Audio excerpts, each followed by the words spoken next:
Hey everyone, Bo Moore here, and today we are talking about new PlayStation hardware in 2026. No, unfortunately I don't have anything to tell you about the PS6, but I recently had the chance to visit PlayStation HQ and go hands-on with a slate of upcoming PlayStation accessories. Today we are looking at the FlexStrike wireless fight stick, the Pulse Elevate wireless speakers, and the first officially PlayStation branded gaming monitor.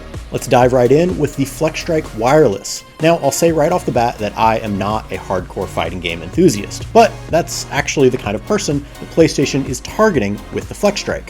Sony reps told me that they built the FlexStrike for the kind of player who is interested in leveling up their fighting game experience and graduating from playing with a DualSense controller, as opposed to the kind of people who already have a favorite fight stick. Now, this makes a lot of sense because wireless is practically sacrilege when it comes to FGC enthusiasts. Now, before you freak out, let me make one thing clear, that the FlexStrike can be used with an optional wired connection, but being able to play wireless adds a nice bit of freedom for gamers who are just playing at home on the couch and don't necessarily need the absolute tip-top speeds of a wired connection. Even so, wireless is handled via a PlayStation Link dongle that can support up to 2 FlexStrikes at once, and there was no perceptible latency during my hands-on time. This ethos carries through to the design of the FlexStrike as well. It has the same black and white color palette and sleek futuristic look of the PS5 and the DualSense controller. It's also lightweight and fairly thin compared to the handful of fight sticks that I have used in the past. This is not a big bulky box. It feels more like a MacBook sitting on your lap, with a nice textured grip pad on the bottom and a comfortable slope to the button pad area that aids in ergonomics. The buttons use proprietary mechanical switches, but they don't really have much of an audible click when pressed. Let's take a listen.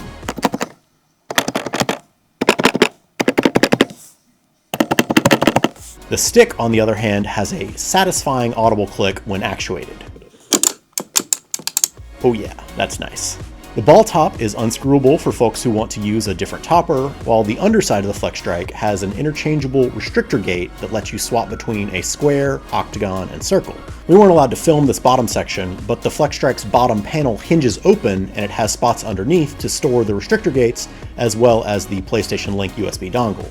The FlexStrike can fully function as a standard PS5 controller, though good luck trying to play Elden Ring with it. Up top are all your traditional menu buttons, a touchpad, and a switch that swaps the joystick from controlling left and right thumbstick inputs or the D-pad. There's also a lock button that sets the controller to a tournament mode and prevents you from accidentally pausing or opening the menu during a match. And bonus, the FlexStrike comes with a padded carrying case that can be configured as either a backpack or a sling bag. The case has storage areas for the included USB cable, as well as a nice padded well to it to protect the stick.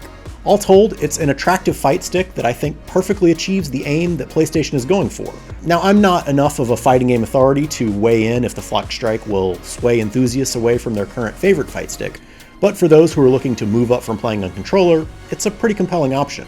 That's doubly true if you're primarily a PS5 player, and the aesthetic makes it a natural choice for gamers who are already in Sony's ecosystem. Critically, it achieves this goal without sacrificing on high-end features that would make it incompatible with hardcore FGC players. The FlexStrike launches on August 6th, that's the same day as Marvel took on Fighting Souls, by the way, and it'll launch at $199.99 with pre-orders starting on June 12th. Up next, we have the first gaming monitor that is built specifically for use with the PS5. As a game console, most people probably associate the PS5 with a TV and couch type living room setup, but it also works great paired with a gaming monitor at a desk. And that's where the PlayStation 27-inch gaming monitor comes in. That's the official full name, PlayStation 27-inch gaming monitor. It's fairly run-of-the-mill as far as gaming monitors go. It has a 1440p resolution with an IPS display, 240Hz refresh rate, and support for HDR and variable refresh rate. What makes it interesting though is a built-in charging hook where you can stow a DualSense controller. Now, I do the majority of my gaming from my desk, both with a controller and with a mouse and keyboard. And my controller floated nebulously on my desk until I invested in a charging dock and, just gave it a proper home. The charging hook on the monitor here solves that problem while also freeing up desk space, making it an easy recommendation for anyone looking to build a PS5 desk setup. Conveniently, the hook can fold up behind the monitor if you want it out of the way when it's not in use.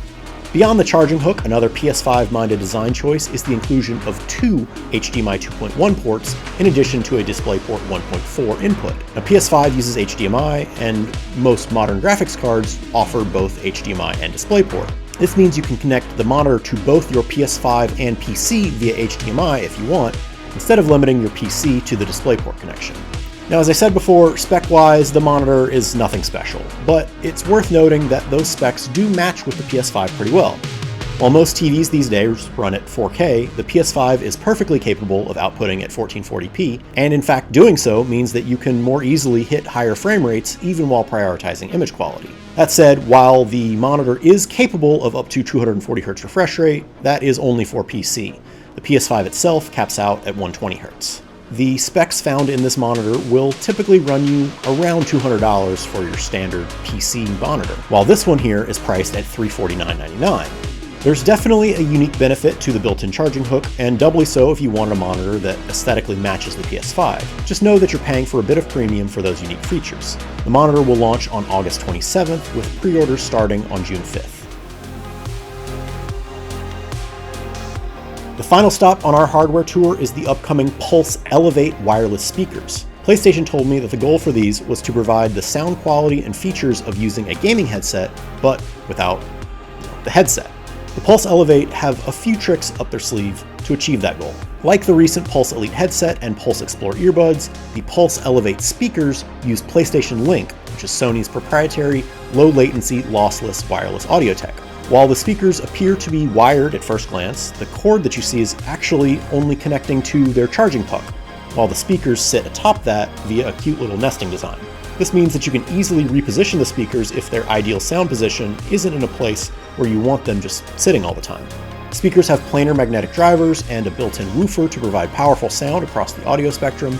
I played a few minutes of Ghost of Yotei and Seros and was impressed by the volume and clarity that the speakers were able to deliver. Directional audio was also not a problem. The speakers have PlayStation's Tempest 3D audio tech built in, and I had no problem hearing directional audio cues in Seros, just as if I was wearing a gaming headset. Beyond sound output, the Pulse Elevate also have a built-in microphone and can function as a mic for voice chat and phone calls. Critically, the speakers have an AI-enhanced noise rejection system that helps pick up your voice even while music or game audio is blaring loudly. During my demo, a PlayStation rep recorded a sound clip while music was playing so loudly that I honestly could barely even hear what he said, but when we listened back to the audio, it was crisp and clear with no evidence that music had been playing while it was recorded. Seriously impressive stuff. The Pulse Elevate speakers will come in black and white colorways, but pricing and release date are yet to be announced. So that's everything from PlayStation's May hardware event. Be sure to check back here as we will be testing all of these pieces of hardware much more extensively when we get them in for review closer to launch. And in the meantime, for everything in the world of games and tech, keep it right here on IGN.